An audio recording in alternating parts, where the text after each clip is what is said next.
ওই যুবকের রক্ত আমার বাসাল সখীপুরের কোনো মায়ের সন্তান হবে, কোনো ভাইয়ের সন্তান হবে। সেই জন্য আপনারা দেখেছেন আজকে অবধি আমরা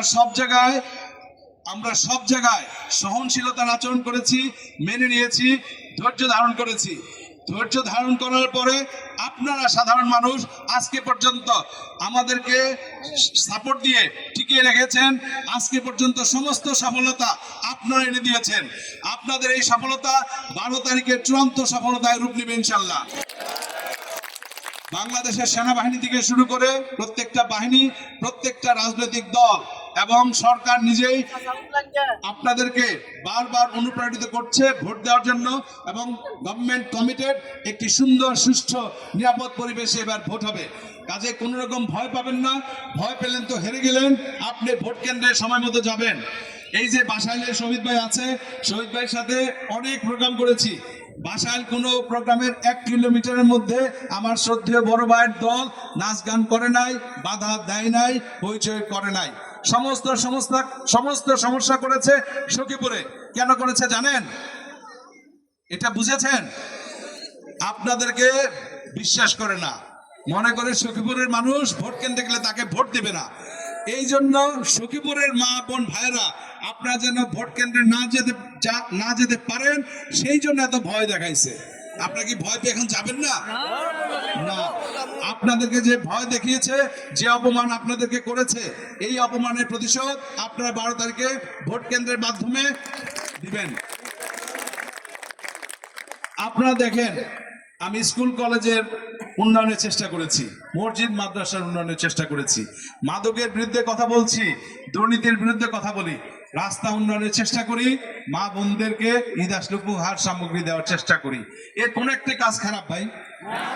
বলেন তো বোনেরা, এর একটি কাজও খারাপ? এই প্রত্যেকটা কাজ যদি কেউ বাধা দেয়, এই প্রত্যেকটা জিনিস পাচ্ছে কে? সাধারণ মানুষ, দরিদ্র মানুষ, অসহায় মানুষ, স্কুল কলেজের বাচ্চারা স্কুলে পাচ্ছে। কিন্তু দেখেন, প্রত্যেকটা কাজ বাধা দিয়ে উনি কিন্তু আপনাদের বিরুদ্ধে অবস্থান নিয়েছেন। আপনাদের বিরুদ্ধে অবস্থান নিয়ে গণশত্রুতে উনি নিজের নাম লিখিয়েছেন। আমি মনে করি আপনি দেখবেন কম্বল নাকি খারাপ কোয়ালিটি ছিল। তো ভাই, আমার যা সামর্থ্য ছিল আমি আমার বোনদেরকে ভাইদেরকে দিয়েছি, তাই না? আপনার সামর্থ্য বেশি থাকলে আপনারা বেশি দেন, আমি অ্যাপ্রিসিয়েট করবো, আপনার সাথে দাঁড়াবো। তা না করে আপনি কোথাকার নারায়ণগঞ্জের কাউকে দিয়ে আমার নামে আইনি নোটিশ পাঠান, আমার নামে দুদকে চিঠি দেন। এই অপমান কি আমার না আপনাদের? আপনাদের কাজ করতে এসে আমি অপমানিত হলে এই অপমানের দায়িত্ব কিন্তু আপনাদের। আপনারা যদি ওনার অপমান মেনে নেন, আমার কোনো সমস্যা নেই। আমি এলাকায় যখন ইলেকশন করব, আমি শুনলাম মির্জাপুরে আমি রাস্তায় গাড়ি ভেঙেছি, মানুষকে অ্যাটাক করেছি, মানুষকে মেরেছি। ভাই, এটা আমার পক্ষে করা সম্ভব? বলেন তো। ওই ছেলেকে আমি যখন জিজ্ঞেস করলাম তুমি কেস করলা কেন, উনি প্রথমে প্রকাশ করলেন বিভিন্ন অনলাইনের মাধ্যমে। এখানে কিছু অনলাইনে উনার ক্রিয়েটিভ লোক আছে, যাদের মাধ্যমে উনি প্রকাশ করলেন এইটা বৈষম্য বিরোধী ছাত্র আন্দোলন করেছে। বৈষম্য বিরোধী ছাত্র আন্দোলন আমার প্রত্যেকটা মিটিং আসে, ওরা করে নাই। আমি ছেলেকে যখন জিজ্ঞেস করলাম তুমি কে, সে হলো শ্রমিক দল, বিএনপির একটি সংগঠন, সেই শ্রমিক দলের সদস্য, মির্জাপুর থানা। ওকে যখন জিজ্ঞেস করা হলো তুমি এটা কেন করলা, ও আমাকে বলে আপনার এলাকায় বিএনপি থেকে যে ইলেকশন করে তাকে যে জিজ্ঞেস করেন, আমাকে না। এই যে অপমান, বাসাইল সখীপুরের মানুষকে অন্য থানার লোকজনকে দিয়ে ভাড়া করে কেস করানো, আপনাদের সম্মান বাড়ছে? আপনাদের সম্মান যদি না বাড়ে তাহলে আমারটাও বাড়ে নাই, আমারটাও কমেছে। আপনারা দেখেছেন কাকরাজানে একটি প্রোগ্রামে আমি 5 লক্ষ টাকা তোপ বরাদ্দ দিয়েছি। আমি এগুলা বলছি এই জন্য যেন আপনাদের মাঝে ভুল বোঝাবুঝিটা কেটে যায়। কাকরাজানে যে 5 লক্ষ টাকা থোক বরাদ্দ দিয়েছি, উনার নিয়ন্ত্রিত কিছু অনলাইন মিডিয়া ভাইয়েরা লিখলেন এক হুজুরকে ডেকে এনে যে 1টি টাকাও পায় নাই। পরবর্তীতে আপনারা দেখেছেন আনোয়ার সাহেব কাকরাজানের পুরা 5 লক্ষ টাকার বর্ণনা দিয়েছে। ভাই, আমি 5 লক্ষ টাকা কমিটমেন্ট করেছি, দেই নাই, সেটা আমার সাথে তাদের সম্পর্ক। তুমি তো কোনো জায়গায় জীবনে 1 টাকা কমিটমেন্টও দেও না। তো তুমি আসো, আগে আসো, তুমিও কাজ করো, তোমার সাথে আমরা থাকবো। তুমি মিথ্যা প্রপাগান্ডা করে এই এলাকার আমার মন নষ্ট করার চেষ্টা করছে, যাতে আমি সাধারণ মানুষের কাছে যেতে আগ্রহ ফিল না করি। আপনারা দেখবেন একটা ছেলে, আমাদের প্রোগ্রাম 5টায় শেষ হয়ে গেছে, সে রাত 10টার সময় তার অন্য ব্যক্তিগত কাজে যে পা ভেঙেছে, তারপরে আমরা তাকে 75,000 টাকা সহায়তা করেছি। পা ভাঙলে বাংলাদেশে কত টাকা চিকিৎসা লাগে আমার চেয়ে আপনারা ভালো জানেন।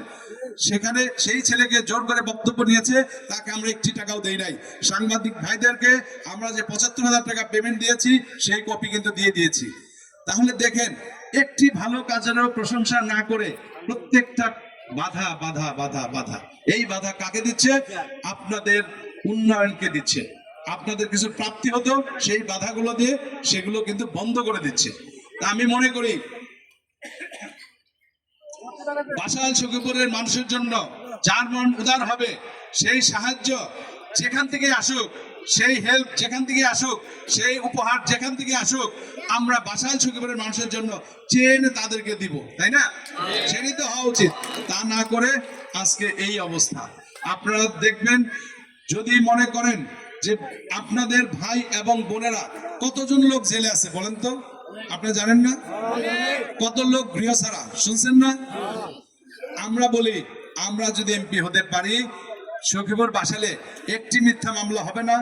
কারো বোন তার ভাইকে রাতে বেলায় পালায় থাকবে, এটা হবে না।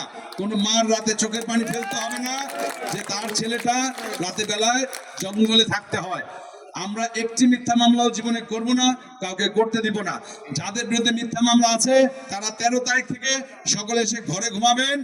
আল্লাহর পরে আমরা চেষ্টা করব জেলে যেতে হলে আমি যেতে, ওই ভাইদেরকে না যাওয়ার জন্য। আপনারা জানেন, আমরা যখন ইলেকশনে এসেছি, আমাদেরকে এইখানকার যত রাজনৈতিক দল তাদের কর্মীরা আমাদের সাথে সাপোর্ট দিয়েছে।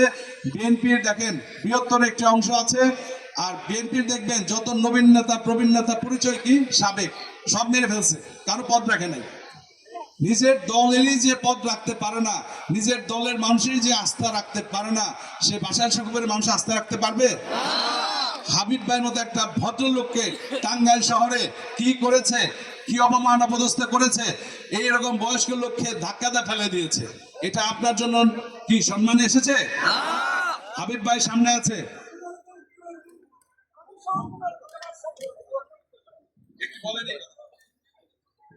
আমি সহ আমার সহকর্মী বৃন্দরা 15 জনকে বাসাইল এবং সখীপুরের 15 জন নেতা কর্মীকে ওরা মারধর করেছে।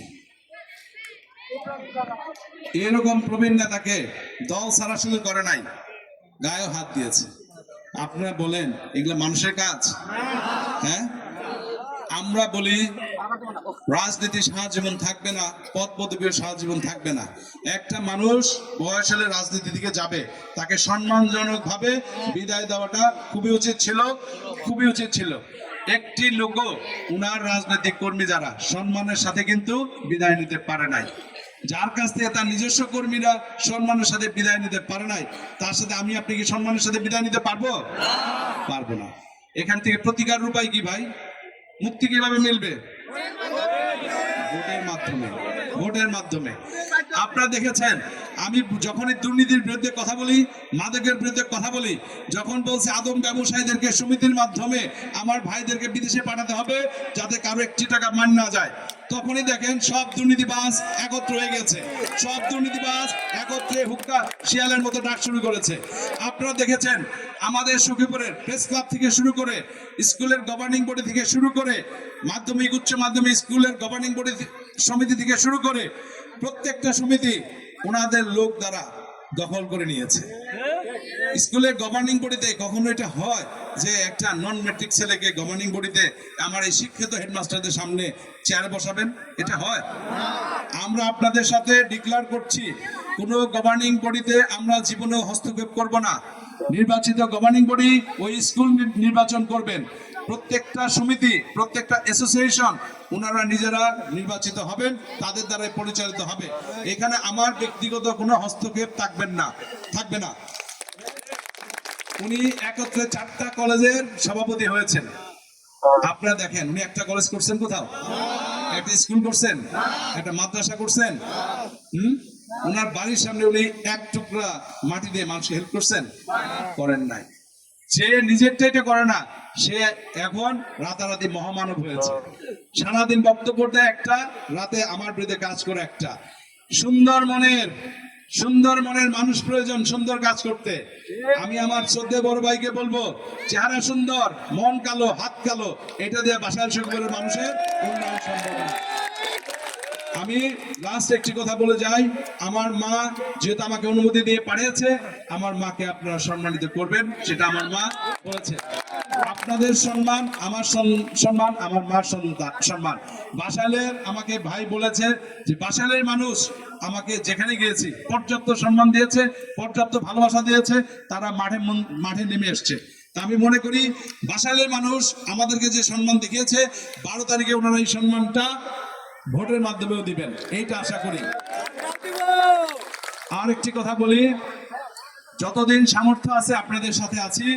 একটি ভোটও যদি ন্যায়ের সাথে পাই, ন্যায্যতার সাথে পাই, ওইটাই আমি সম্মান হিসেবে মাথায় পেতে নিব। যদি জোর করে 100% ভোট দিয়ে আমাকে এমপি বানাতে চায়, সেটা আমি জীবনেও হব না। আম্মা বলেছে আমার ছেলে অন্যায় করে না, ন্যায়ের সাথে থাকে। আমি আপনাদের সাথে ন্যায়ের সাথে থাকতে চাই, ন্যায়ের পথ উন্নয়ন করতে চাই, ন্যায়ের সাথে সমাজ ব্যবস্থাটাকে গড়তে চাই, দুর্নীতিমুক্ত সুখবর বাসাইল চাই, দুর্নীতিমুক্ত একটি পরিবেশ চাই। আমি পৃথিবীর সব জায়গায় বিজনেস বলেন, অ্যাসোসিয়েশন বলেন, কোথাও হারি নাই। সব জায়গায় আল্লাহ আমাকে সম্মান করেছেন, জয়ী করেছেন। বাসাইল সুখবরে সালাউদ্দিন আলমগীর হাঁটতে আসে নাই, বাসাইল সুখবরে সালাউদ্দিন আলমগীর হাঁটতে আসে নাই, এইটা মনে রাখবেন।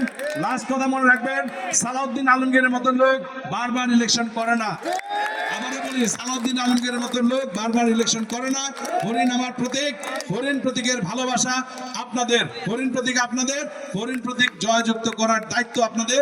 এটা বলে বিদায় নিচ্ছি, আল্লাহ হাফেজ। আর আজকে মিছিলে আমি থাকবো, সুলতানা জাহান ম্যাডাম উনিও থাকার জন্য আগ্রহ প্রকাশ করেছে। আপনাদের একটু কষ্ট হলেও মিছিলটাতে পার্টিসিপেট করবেন, মিছিলের রাস্তাটা বাচ্চু সাহেব বলে দিবেন। আপনারা ভালো থাকবেন, আল্লাহ হাফেজ, আসসালামু আলাইকুম।